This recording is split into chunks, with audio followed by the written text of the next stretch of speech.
সবাই কোরআন মাজিদ পড়তে পারে, ভ্যান চালক, রিক্সা চালক, অফিসার, মন্ত্রী, এমপি সবাই কোরআন মাজিদ পড়তে পারে। সবাই সবাকে সালাম দেয়। মন্ত্রী ও রিক্সাওয়ালাকে সালাম দিচ্ছে, সবাই সবাকে সালাম দেয়।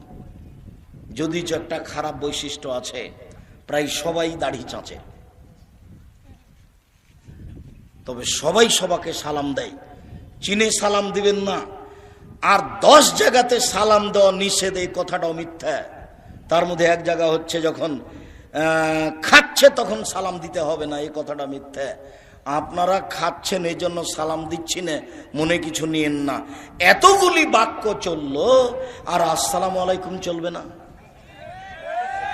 কেমন ধর্ম? বলছে আব্দুর রাজাক সাহেব আপনি তো খাচ্ছেন সেজন্য সালাম দিলাম না। তো এগুলো তো চলছে কথা, তো সালামটাই চলে না। ফেকার বইয়ে লেখা আছে 14 জায়গাতে সালাম দেওয়া নিষেধ, তার মধ্যে এটাও আছে।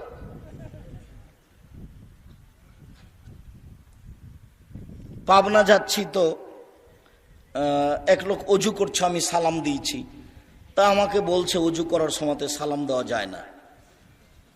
তো আমি বলছি যে কোথায় আছে? আছে।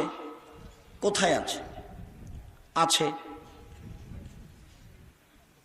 তারপর অনেক কথা। আল্লাহ মাফ করো, অজু করার সময়তে সালাম দেওয়া যায় না, এ কোন কথা? রাসূল সাল্লাল্লাহু আলাইহি ওয়াসাল্লাম বলছেন যাকে চিনো তাকেও সালাম দিবা, যাকে চিনো না তাকেও সালাম দিবা। মোবাইলের রিং হচ্ছে, অন করে দে, আপনি সালাম দেন।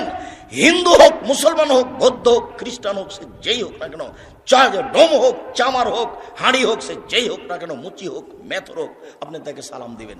যদি আপনি নাম্বারে চিনতে পারেন যে হিন্দু, তাহলে আপনি সালাম দিবেন না। তাহলে আপনি বলবেন জি ধন্যবাদ, কি বলছিলেন?